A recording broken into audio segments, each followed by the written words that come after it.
今次真係好腰好腎好男人，所以感覺可以同 RG 稍為一拼。哇，真係型到核爆啊！大家好，我係法比。最近3個月 Bandai 嘅攻勢真係一浪接一浪啊！2個月前先啱啱出 RG 閃光，上個月再有 MGSD 風鈴，而今日嘅主角就係新機動戰機高達 W TV 版後繼主角機。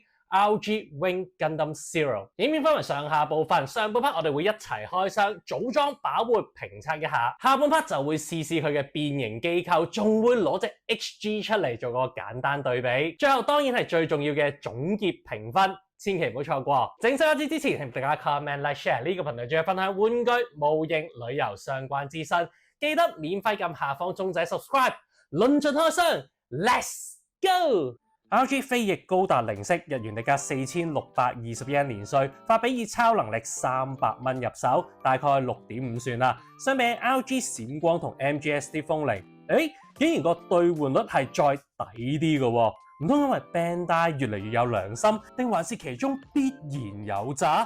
馬上開炸！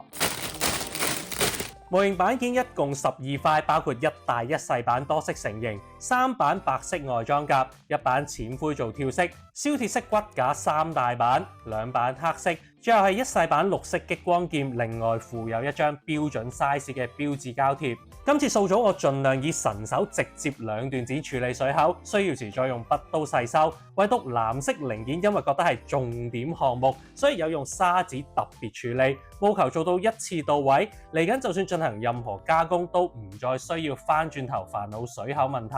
特別留意，唔知最近 Bandai 做乜鬼，總有1-2件白色零件係黐咗其他顏色喺表面，唔使擔心嘅，用600、1000號砂紙順序打磨就可以輕鬆解決。Give birth！ 例牌當然要先講下第一印象，一句講晒，完美的品質。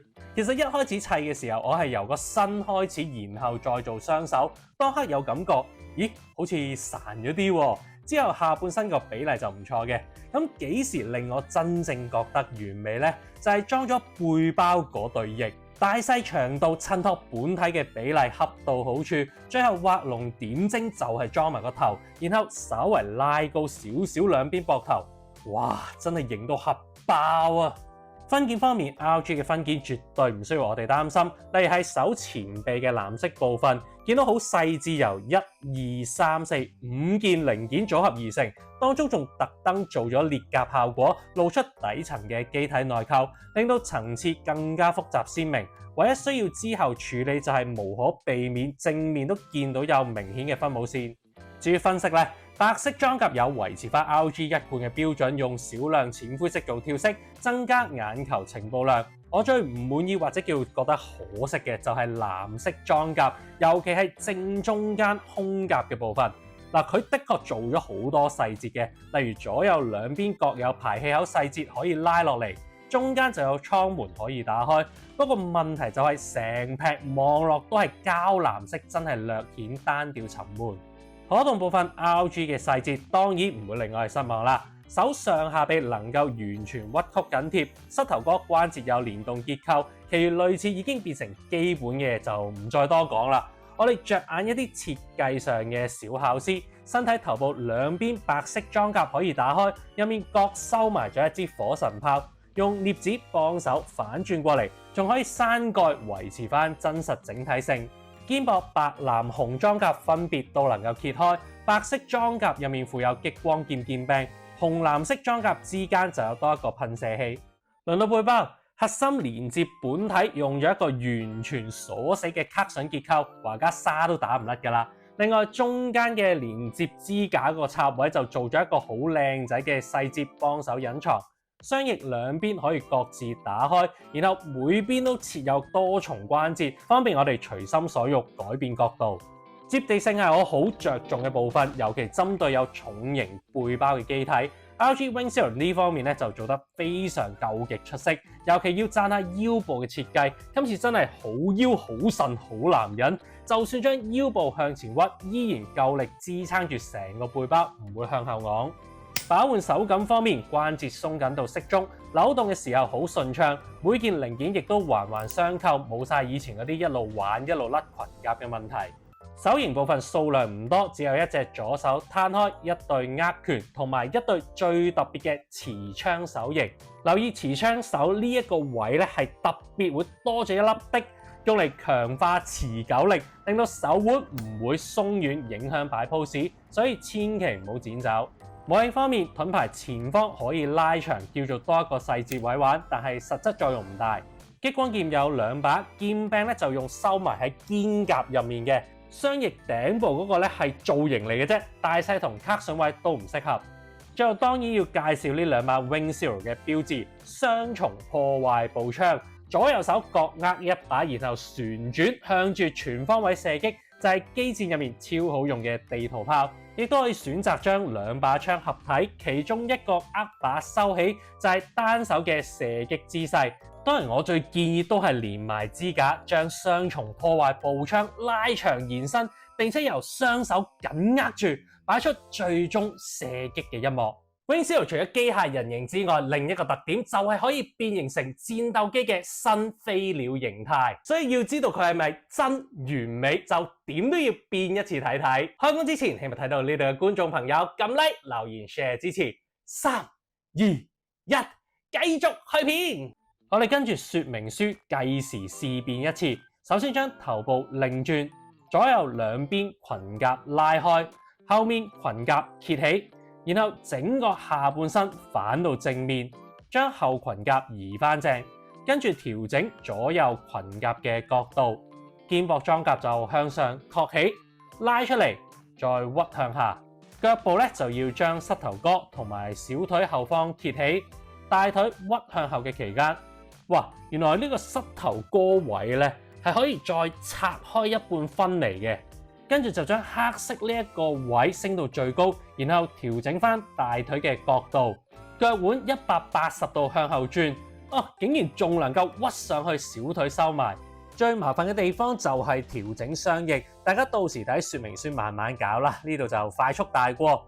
仲有雙翼嘅推進器有個小細節，係可以透過連動機構打開渦輪推進器。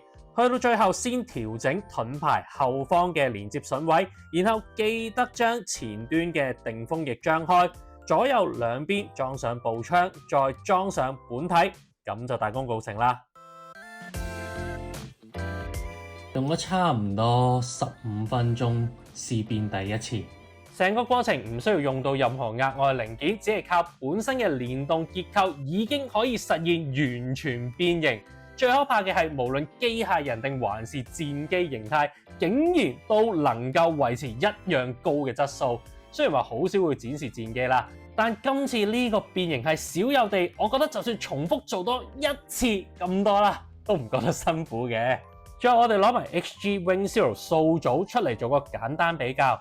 XG 同 RG 雖然同樣標明係1:144，但係機體細節比例各方面就真係有天淵之別。首先 ，HG 頭部相對比較細粒，零件邊緣亦都冇 RG 有咁強嘅銳利感，變相輪廓唔夠分明。本體方面當然就係一啲分件分析細節上嘅差距。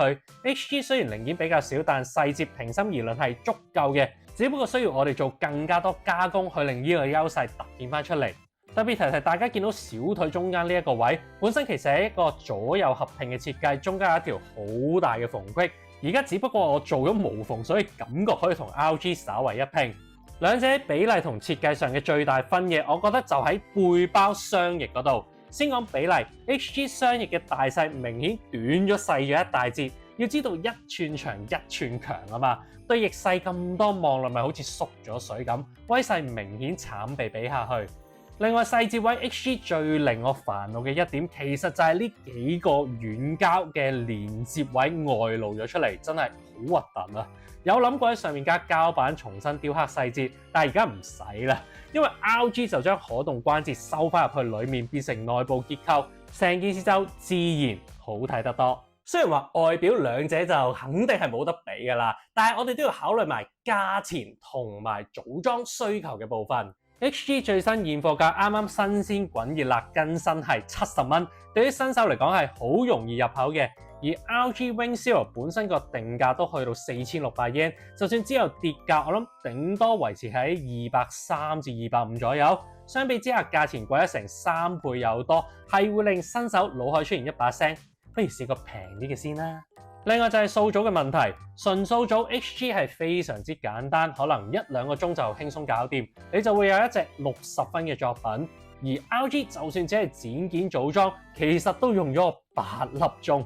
冇錯，係比我想象之中需要花更多時間同心力。但係當然啦，相對地你就會得到一件接近滿分嘅數組作品。所以到底應該點樣揀就好睇你哋自己嘅需要啦。唔想嘥時間溫書，就係要簡單低空慢慢緊合格嘅，咪揀 HG 啦。但如果對完成品有一定要求，想升級自己嘅展示櫃嘅話，RG 就係我哋必然嘅選擇。總括嚟講，今次呢隻 RG Wing Gundam Zero 性價比我會俾到98.98分，外形比例完美，還原度高，隱藏水口亦都恰到好處，再加上接地性出色，關節持久力強，結構連動設計亦都好巧妙。唯一嚴格啲要抽秤減分咪就係手臂正面有2條分母線咁大把咯。其實我真係覺得好滿意，我好中意噶啦，所以結論係必須一戰。咁咧，一齊欣賞到最後嘅裏面有趣嘅力量幫助，記得免費 subscribe、comment、like、share，有一定你哋，下次見。